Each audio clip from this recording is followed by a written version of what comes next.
Bien, peuple béni, je veux aussi contribuer un tout petit peu dans ce programme. Aujourd'hui, le Seigneur parlait de façon très très profonde, très très sérieuse. Je sais que nous n'avons pas suffisamment de temps pour être capable de partager plus, mais ce que le Seigneur a parlé sera une conversation qui va continuer de se développer, qui va être révélée et dévoilée dans le temps, parce que nous avons vu, le Seigneur m'a pris directement dans le statut éternel, dans la ville de la Nouvelle Jérusalem, très puissante, ville fantastique, merveilleuse ville et grande. Et donc, la parfaite ville de Dieu. Il y a tellement d'informations qui en ressortent. Quand il m'a pris à l'intérieur, aujourd'hui il m'a amené à l'intérieur de la ville. Et une des maisons là-bas, c'est fantastique, phénoménal. Il y a beaucoup plus, je peux partager cela, mais c'est phénoménal, absolument phénoménal. Très puissante, très très belle ville. Il a pris son temps. Préparer un lieu. Vous pouvez voir son cœur. Vous pouvez vraiment voir le cœur du Seigneur, d'amour, aimant les croyants, les fidèles saints. Et ensuite, le Seigneur a parlé sur comment il va protéger son peuple. Ça veut dire que ce sera la ville la plus confortable, le lieu le plus confortable, le lieu le plus élevé de bénédiction, le lieu le plus élevé de communion, de révélation, de compréhension. Il m'a fait comprendre tellement. Et ensuite, il a parlé de vive voix. Donc ça, c'est grand. C'est vraiment une très grande chose que le Seigneur a fait de façon particulière, où se trouve la terre maintenant, ce temps-ci, notre terre. Sur cette terre, c'est sur la terre. Mes paroles en Israël, ce qui se passe en Israël. Ma parole en Australie. Mes paroles sur toute la terre. Avec le coronavirus, c'est vraiment très clair que le Messie revient. Le Messie revient. Et vous voyez, parlant avec moi concernant la ville de la Nouvelle Jérusalem, il m'a fait voir les décorations les plus précieuses à l'intérieur là-bas. Et ensuite, le Seigneur Tout-Puissant a parlé concernant la bénédiction, sa disposition d'amour vers ceux qui sont à l'intérieur, ceux qui vont venir là-bas. Donc, j'ai vu à l'intérieur du statut éternel. Ça, c'est après que l'enlèvement ait eu lieu, après que la tribulation soit terminée, et aussi la deuxième venue ait eu lieu. Et la guerre, le millénium a eu lieu, l'ennemi a été pris, après avoir été enlié et relâché, il a déçu, il a trompé la nation, l'Armageddon, le jugement a eu lieu. C'est vraiment après le trône blanc du jugement, c'est ce que le Seigneur m'a fait voir, c'est le statut éternel. Ça, c'est après l'histoire humaine qui allait se terminer, l'histoire de l'humanité sur la terre. Et cette ville-là, maintenant vous savez qu'elle vient à un temps où cette terre-ci et les cieux actuels, tels que vous les connaissez, ont disparu. Au temps où, devant le grand trône blanc du jugement, vous avez le temps de lire Apocalypse chapitre 20, versets 11 à 15. Les cieux et la terre ont disparu à l'effroi du Messie, assis sur le grand trône blanc, jugeant les rebelles. Et encore plus important, c'est que maintenant, il y a de nouveaux cieux et une nouvelle terre qui sont créés. Et ensuite, étonnant aussi parce que quand j'étais à l'intérieur de la ville de Nouvelle Jérusalem aujourd'hui, il m'a fait comprendre que sa présence était là-bas, qu'il était là-bas lui-même. Donc c'était étonnant aussi de savoir qu'il était là-bas. Je ne saurais comment décrire le ressenti et l'effroi aussi, mais une très merveilleuse ressenti quand il m'a fait comprendre qu'il était là-bas. Donc, cette ville-là est fait descendre sur la nouvelle terre quand les nouveaux cieux et la nouvelle terre ont été créés. Donc, cette ville-là est maintenant faite descendre des nouveaux cieux sur la nouvelle terre. Cette ville-là, la ville de la Nouvelle Jérusalem. Et donc ça devient les cieux. C'est maintenant les cieux où le juste restera. Ça, c'est la maison du juste. C'est un lieu indescriptible dans sa beauté, dans sa majestuosité et ses prodiges. Donc le motif pour lequel il m'a fait voir cela, c'est pour être capable de vous encourager tous, vous tous qui êtes syntonisés encore sur la terre, de travailler ardument pour vous préparer très bien afin que vous ne manquiez pas le royaume des cieux. Et maintenant, nous arrivons à la fin de l'histoire humaine. Le Seigneur a envoyé ses messagers qui sont allés là-bas et qui sont revenus pour vous parler. Et vous dites, j'ai été là-bas, c'est un lieu réel. Ça n'a jamais été aussi pour vous encourager à vous préparer. Maintenant, préparez-vous bien pour désirer cela, pour désirer cela. Vous ne pouvez pas le comparer. Cette terre, c'est rien. Quand vous voyez, le motif pour lequel le Seigneur m'a amené là-bas, pour venir à vous, c'est pour vous faire comprendre qu'il y a un lieu plus grand, un lieu plus élevé. Il y a un lieu plus grand. Il y a un lieu plus élevé.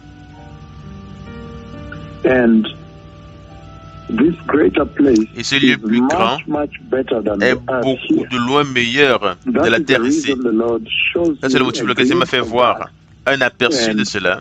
Et je suis revenu pour partager cela avec vous, afin que vous compreniez que la vie sur la terre est temporaire, très très temporaire. Vous devez dépenser du temps vous préparant pour la vie à venir, afin que vous vous focalisiez, vous entraîniez votre focus à ce statut éternel. Les estropiés se lèvent et marchent. Les lunatiques sont restaurés de la situation la plus déplorable. Les aveugles peuvent voir, les estropiés marchent, les aveugles voient, les sourds entendent, les muets parlent. Et les nations sont jugées par celui qui parle à vous aujourd'hui. Donc, je pense que cette partie de la conversation, on peut partager beaucoup, mais vous pouvez voir ce que je suis en train de dire. Si vous avez la chance de lire concernant cette ville-là, la ville de la Nouvelle Jérusalem, vous pouvez la trouver dans Apocalypse 21. Il dit, j'ai entendu du trône une voix forte qui disait, voici le tabernacle de Dieu avec les hommes. Il habitera avec eux, ils seront son peuple, et Dieu lui-même sera avec eux, comme leur Dieu. Donc vous ne voulez pas manquer cela. Personne ne désire manquer cela. Personne veut manquer la communion avec Dieu et languir dans l'enfer, dans les confins de l'enfer. Et voilà pourquoi le Seigneur encourage. Il m'a amené là-bas, il m'a ramené pour vous encourager. Ça veut dire que le Seigneur vraiment sollicite vos âmes. Réellement, est là pour vous aider. Il lutte pour vos âmes, afin que vos âmes n'aillent pas en enfer. Parce que ça a été une conversation continue et perpétuelle. La ville la plus décorée. Il n'y a rien avec laquelle la comparer. Il n'y a pas de parole sur cette terre pour décrire ce que j'ai vu aujourd'hui. C'est majestueux. C'est aussi un lieu de bénédiction insondable de Dieu. C'est la bénédiction la plus élevée. Il n'y a pas de plus grande bénédiction parce qu'il dit l'ordre précédent est fini. Il n'y a plus de malédiction. Si vous lisez le livre d'Apocalypse, chapitre 22, verset 3, il dit il n'y aura plus d'anathème. Le trône de Dieu et de l'agneau sera dans la ville. Ses serviteurs le serviront. Ce sera l'adoration la plus élevée. Dans le Seigneur réellement vient de façon très puissante. Il vient à vous. Il essaie de vous atteindre de façon très puissante. Afin que vous soyez capable de changer le cours de votre vie. Si vous n'êtes pas sur le juste cours, de prendre votre salut chrétien plus sérieusement maintenant. Voilà pourquoi il m'a pris là-bas et m'a ramené pour décrire. Il m'a mené là-bas et m'a ramené pour décrire. Afin que vous compreniez. Il n'y aura pas de malédiction dans cette ville-là. Le trône de Dieu sera là-bas. Le trône de l'agneau sera aussi dans cette ville-là. Et ses serviteurs vont le servir. Vous ne voulez pas manquer cela. Vous ne voulez pas être en enfer. Et manquer cela et vous trouver là-bas en enfer. Vous ne voulez pas cela. Et voilà pourquoi le Seigneur encourage. Il vous encourage tous d'aspirer à cette ville-là. La motivation. C'est maintenant vous motiver à vous focaliser sur la chose la plus substantielle dans votre vie sur la terre, vous préparant pour l'éternité. Il n'y a pas de malédiction dans cette ville-là. De nouveau, avec des merveilleuses portes. Donc ça ne peut pas être comparé avec la souffrance en enfer, c'est évident. Donc le Seigneur vraiment vous encourage tous d'aspirer, d'entrer dans cette ville-là, d'entrer dans le statut éternel, d'entrer dans cette communion éternelle avec lui. Et seulement le juste sera dans cette ville-là. Et vous voyez que les anges seront à la porte, mais les justes seront dans la ville. Ça, c'est combien le Seigneur a une grande considération de vous. Il vous considère de façon très élevée, à tel point que il a placé un investissement si majestueux pour votre futur éternel. Vous savez qu'il n'y aura plus de péché dans cette ville. L'ordre précédent des choses sera terminé. Vous ne pouvez pas vous rappeler des choses précédentes, le péché. L'arbre de la vie sera là-bas. Donc vous pouvez imaginer, en toutes les occasions quand le Seigneur m'a présenté les feuilles de l'arbre de la vie, vous pouvez imaginer où est-ce que cela a eu lieu. L'arbre de la vie est là-bas pour la guérison des nations. Et le fleuve de la vie est dans cette ville-là. Donc il y a tellement que le Seigneur parle aujourd'hui. On n'a pas seulement suffisamment de temps. Le Seigneur a parlé dans sa grâce. Les richesses incomparables de sa grâce ont été exprimées. Ses compassions à cette génération, comme c'est montré dans cette conversation, où il continue à annoncer le grand besoin pour vous d'être focalisé sur les choses éternelles, d'être focalisé sur le royaume de la gloire. Regardez comment mes paroles sont en train de faire en Australie. Regardez la plaie avec laquelle j'ai frappé l'Australie. Je leur parlais de la manière dont je vous parle aujourd'hui. En 2013, ils n'ont pas compris qui était en train de parler. Seulement maintenant, ils comprennent. De la même manière, je parle avec vous. Vous pourriez ne pas comprendre qui vous parle. Ok, maintenant, c'est un peu plus évident.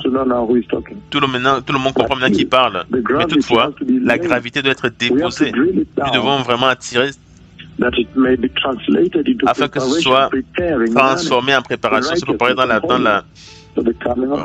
rapidement dans la justice, dans la sainteté pour la venue du Messie. Et voilà pourquoi c'est une très puissante conversation aujourd'hui. La maison du juste, il n'y aura pas de personnes méchantes dans cette ville-là. Il n'y aura pas de personnes méchantes dans cette ville-là. En effet, si vous voulez, je peux faire une comparaison pour vous. Cette ville-là, l'opposé de cette ville-là, c'est Babylone, que vous voyez dans le livre d'Apocalypse. La ville méchante, là c'est la ville juste. Ceux qui sont méchants seront à Babylone, mais Babylone sera détruit. Babylone que vous voyez dans l'Apocalypse représente là où se trouve la méchanceté. Mais dans cette ville-ci, il n'y a pas de méchanceté. Seulement les justes seront là-bas. Et voilà que le Seigneur vous encourage à être juste. Il vous encourage à être saint. Vous pouvez prendre votre temps, en ces temps-ci, que vous vivez sur la terre, pour être juste, pour être saint. Vous vous préparez pour cette ville-là. Vous vous préparez pour le statut éternel. Et le motif pour lequel Jésus est mort à la croix, c'est cette ville-là. C'est que vous puissiez tous hériter cet héritage éternel, le royaume éternel de Dieu, le statut éternel. Et le Seigneur a étendu son invitation à tous. Littéralement, tout le monde peut aspirer et entrer dans cette ville-là. Et il y a l'Apocalypse 22, verset 17. Et l'Esprit et l'épouse disent, viens. Et que celui qui entend dise, viens. Et que celui qui a soif vienne. Que celui qui veut prenne de l'eau de la vie gratuitement. Il n'y a pas de nourriture plus grande. Le Seigneur parle du complet accomplissement qui aura lieu là-bas. La consommation complète, la consommation finale d'adoration, de communion, de sainteté, de justice a lieu dans cette ville. Vous ne voulez pas être en enfer. Quand vous pensez concernant vos frères amis, vos collègues qui ont pris le salut très au sérieux et ils sont maintenant dans les cieux, dans cette ville-là. Si vous avez le temps de lire d'Isaïe chapitre 65, verset 17, il dit ce qui suit.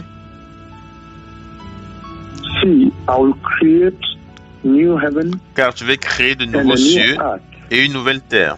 On ne se rappellera plus des choses passées. Ça veut dire que vous ne serez pas capable de vous souvenir du péché. Vous ne serez pas capable de vous rappeler du péché. Mais quand il dit qu'il va créer de nouveaux cieux et une nouvelle terre, ça veut dire qu'il vous ramène aux intentions originelles de Dieu, créant la terre. Cette terre où nous nous trouvons, l'intention originale c'était qu'elle soit sainte, un lieu saint où il peut y avoir une communion parfaite entre le Seigneur Dieu et l'humanité. Et donc il dit, l'Éden restauré, cette ville de Nouvelle-Jérusalem, et faites descendre des nouveaux cieux dans cette nouvelle terre. Donc c'est la terre où nous vivons, les nouveaux cieux. Les cieux où nous vivons, c'est cette ville-là qui a baissé sur la nouvelle terre depuis les nouveaux cieux. Donc ça veut dire que toute la consolation que vous voyez, les étoiles vont disparaître. J'ai déjà donné cette prophétie-là, c'est sur le web. La prophétie où les étoiles entrent en collision, toutes choses, et ensuite elles disparaissent. Et il y a un effroi aussi. Quand cela se produit dans ce rêve-là. Mais quand il dit qu'il va créer de nouveaux cieux, ça veut dire qu'il va créer aussi de nouvelles étoiles, de nouvelles planètes, et soleil et tout ça. Mais cette ville-là sera abaissée, faite descendre sur la nouvelle terre, la terre qui sera sans péché. N'est-ce pas majestueux de vivre sur une terre qui n'a pas de péché? La nouvelle terre qui n'aura pas de péché. Cette ville-là n'a pas de péché. Donc il n'y a pas de malédiction. Il n'y a pas de douleur, il n'y a pas de tristesse, il n'y a pas de pleurs, il n'y a pas de pleurs, il n'y a pas de tristesse. Donc vraiment très puissant. Absolument très puissant. Cette ville-là. Et donc, il dit ici très clairement, de nouveau, Isaïe 65, verset 17, car je vais créer de nouveaux cieux et une nouvelle terre. On ne se rappellera plus des choses passées, elles ne viendront plus à l'esprit. Donc vous ne vous rappellerez même plus du péché qui a été sur cette terre. Est-ce que vous pouvez imaginer un état de joie maximale où il n'y a pas de douleur, pas de funérailles, pas d'intervention chirurgicale, pas de diabète, pas d'injection, pas de crainte de la mort? Alors pourquoi est-ce que vous ne voulez pas prendre une décision pour cela? Et la deuxième partie de cette conversation, j'aimerais terminer avec cela. La deuxième partie de ma contribution cette nuit, merci de me donner le temps cette nuit, c'est que il m'a fait voir les deux prophètes marchant avec des flammes de feu. Flammes de feu. Flammes de feu représentent le feu qu'ils détiennent. C'est le feu du Saint-Esprit. Le feu consumant de Yahvé que vous voyez jugeant les nations. Et jugera les nations. Donc vous pouvez imaginer après l'enlèvement, le mouvement. Comment est-ce que le déplacement sera avec feu? Ce sera absolument insupportable. Et donc le Seigneur parle concernant le Saint-Esprit. Le réveil sera énorme. Ça va augmenter. Ce que vous voyez de ce moment en suivant, après cet annoncement-ci, vous verrez un réveil incroyable. Vous verrez des esprits se lever et marcher dans tout ce pays et aussi dans d'autres pays, ceux qui sont syntonisés, ceux qui souscrivent à la voix du Seigneur. Et les aveugles voient, les sourds entendent, les muets. Il y aura un grand réveil. Voilà ce que c'est en train de dire. Mais aussi, le jugement va aussi augmenter. Quand nous commençons à terminer, de finir avec l'âge de l'Église et entrer dans la tribulation. C'est évident ce que c'est en train de dire.